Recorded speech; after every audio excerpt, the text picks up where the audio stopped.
Et la question est de savoir, est-ce que je suis sur un périmètre avec un chiffre d'affaires qui est faible, ou au contraire, est-ce que je suis sur un chiffre d'affaires qui est très important? Sous-entendu, je peux effectivement très favorablement modifier un segment et lui faire gagner 20% de plus en lui mettant plus de place, plus de linéaire et plus d'assortiment. Enfin, s'il pèse que 1% de mes ventes, il est en bas, si vous voulez. Donc vous avez stratégiquement, vous avez 4 cases. Idéalement, si je suis sur un gros segment et que si je modifie la taille du linéaire ou le nombre de références, eh bien, j'obtiens du chiffre d'affaires incrémental, c'est-à-dire du chiffre d'affaires au-dessus de la baseline dont on a parlé tout à l'heure, et bien là, il faut que je le développe. Ou alors, à l'inverse, si plus je mets de références, plus je mets linéaire, plus je perds d'argent, parce qu'il y a des fois, si vous mettez trop de références, vous cannibalisez vos refs et vous avez moins de chiffre d'affaires, c'est étonnant de dire comme ça, à ce moment-là, il faut le réduire. Et donc, si vous avez, pour un périmètre donné, un bout de rayon à développer et un autre bout de rayon à réduire, ben vous faites la somme des deux, c'est nul. Donc en fait, vous prenez à gauche et vous remettez à droite. Vous arbitrez par rapport à une taille de boîte. Alors des fois, il y a des ruptures, des fois, ça s'annule, ça s'équilibre, et c'est très bien. Alors, souvent, on essaie de trouver les points d'équilibrage. D'accord? Donc l'idée, c'est vraiment d'aller chercher la taille de boîte. Alors, pour votre information, on peut le faire au niveau du magasin, au niveau d'un rayon, et on peut descendre au niveau d'une catégorie. Donc là, vous voyez, typiquement, ce qu'on a dit, c'était qu'à droite, j'avais du chiffre d'affaires en plus qui rentrait. Si j'augmente ici, que je rajoute une référence, mais je peux aussi, ça se calcule aussi en linéaire. Donc si je suis à droite de ma ligne, bah, c'est plutôt quand je pousse, ça va, c'est bien. Et en fait, à gauche, là, pour le coup, il faut réduire. Donc dans ce cas-là, eh bien, on avait pris de la place sur les corps gras pour en donner au fromage qui, lui, en avait besoin. Et on équilibrait les choses comme ça. Vous voyez? Donc, au travers d'un tableau Excel, plus d'un outil comme ça de représentation visuelle, vous arrivez à faire des choix stratégiques pour, au final, piloter un environnement qui est extrêmement complexe. C'est-à-dire, vous faites combien j'ai de rayons dans mon magasin, puis j'ai mes rayons que je mets comme catégorie, puis qu'est-ce que je mets comme place pour chacune d'entre elles, etc.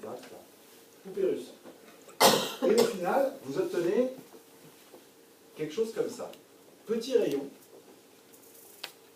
Donc c'est ce qu'on appelle un planogramme, c'est-à-dire vous avez un petit rayon, et vous avez déjà la taille qui est livrée, voilà, c'est votre taille de boîte. Et à l'intérieur de cette boîte-là, vous avez 12 catégories. Chacune de ces catégories a une place attribuée qui a été préalablement calculée avec Assortment. Donc si je dis, ici, à gauche, j'ai mes camemberts, etc. Si je dis que ça doit faire 1m25 ou 1m30 au sol, et ensuite je tire un trait, ça veut dire que ça, c'est mon périmètre de jeu pour les classiques, ça veut dire qu'il est hors de question que ça fasse 1m35 ou 1m15. Ça fait 1m25. Et mon périmètre de jeu, je vais couper de ma mémoire, de ma logique, tout le reste. Je vais ouvrir cette boîte-là et je dis, ok, ça c'est mon espace de jeu pour la catégorie classique, je peux rentrer combien de refs là-dedans? Et il y a un et je pourrais pas, hein, et si je peux rentrer 15, je pourrais pas rentrer 30. Sauf que le gros avantage, c'est que c'est cadré. On va du général au particulier, et on va aussi, donc on va proposer plusieurs choses au final. On va dire, nous on vous dit que le rayon idéal fromage, il doit faire tant. Est-ce qu'on peut bouger? Oui, non, c'est un peu compliqué, mais au moins on commence par là. Ensuite, on dit, nous, on voit 12 catégories parce que les clients ont fait du natural grouping et ils disent, les classiques, ça va avec les classiques, les râpés, ça va avec les râpés. Par contre, on a créé une catégorie qui mélange les salades, les tranches, les apéritifs, les cœurs de repas, les raclettes, parce que les consommateurs nous disent que ça, c'est des catégories qui vont ensemble. D'accord? Et donc, on dit que tout ce qui est enfant, snacking, à tartiner, c'est aussi très proche. Donc, on leur dit, voilà comment on fait les saucissons, toc, toc, toc. On donne les tailles pour chacune des catégories, et on va tester l'ordre des catégories. Et une fois qu'on a proposé tout ça, on va le tester en magasin et on voit si on gagne en chiffre d'affaires. Toujours pareil avec les panélistes, et on voit, toutes choses égales par ailleurs, est-ce que ça, une fois qu'on remet tout ça au propre, ça fait gagner de l'argent ou pas? Mais si je vais jusqu'au bout, le rendu fini, c'est ça. J'ai mes saucissons, mes tailles de saucissons, je sais combien je mets à l'intérieur, etc. Mes segments. D'accord? Et on n'a pas parlé de merchandising. Saucisson au sens de saucissonnage de catégorie. Je saucissonne mon rayon, pardon. Et donc, et j'ai pas parlé de merchandising encore. Je n'ai parlé que d'assortiment. vous avez derrière un fichier Excel pour chacune de ces cases-là, où vous savez que cette case-là, les gens, ils sont sur préméditation ou sur impulsion, ils vont s'y arrêter ou ils ne vont pas s'y arrêter, ils veulent telle référence ou pas telle référence, etc. etc. Je ne sais pas si je suis clair. Oui, tout à fait. Alors, déroulons juste un tout petit peu l'histoire du merchandising. La question, ça va être comment j'organise mes catégories, mes sous-catégories, l'histoire de l'ordre. On retrouve l'histoire de l'arbre de décision dont on a parlé tout à l'heure. Donc j'ai mes tailles de boîte, mais comment je les organise? L'arbre de décision, on a dit, c'est finalement la façon dont un consommateur, un shopper, va pondérer ses décisions entre des options différentes. Le comportement d'achat dans la catégorie. Ça se représente comme ça. Je vous le montre.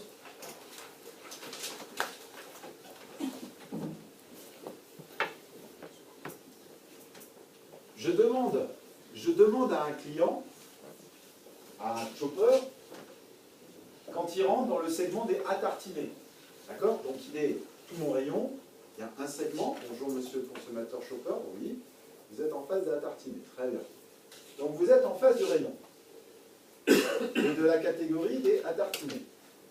Vous rentrez dans le rayon, vous vous posez une première question, une deuxième question, et une troisième question. D'accord? Laquelle vous vous posez en question? Quelle question vous posez en premier? Eh bien, dans le segment des à tartiner, qui est donc un segment du rayon, il dit, moi, le premier problème, ma première clé de décision, c'est le format. C'est pas la marque, c'est pas le prix, c'est le format. Puis, il va vous dire, dans cette catégorie-là, la deuxième clé, alors là, vous avez soit les pièces, soit les portions, c'est-à-dire, il va me dire, soit j'achète mon bloc de 500 grammes, soit je prends un paquet avec une petite tranche à l'intérieur, donc c'est bloc, portion ou tranche, enfin, ou pièce ou tranche. La deuxième, il va vous dire, c'est la marque. Alors ça veut dire qu'à l'intérieur du périmètre des pièces, vous allez classer ça par marque. Et la troisième clé, le shopper vous dit, c'est le type. Ah oui, mais elles n'étaient pas dans le bon ordre. Pardon, excusez-moi. Décidément. Le type, première clé, le format, deuxième clé, la marque, troisième clé. Excusez-moi. Je vais virer l'animation. Donc, est-ce que je veux de l'aromatisé ou du nature? Donc vous faites, dans votre catégorie à tartiner, vous créez deux sous-catégories verticales. Première clé d'entrée. La deuxième clé d'entrée, c'est le format, pièce ou portion. Donc vous coupez en deux, vous dites pièce en bas, portion en deux. Et la règle est valable dans les deux périmètres. Puis vous redécoupez à nouveau, marque 1, marque 2, marque 3. Rebelote dans l'autre, marque 1, marque 2, marque 3.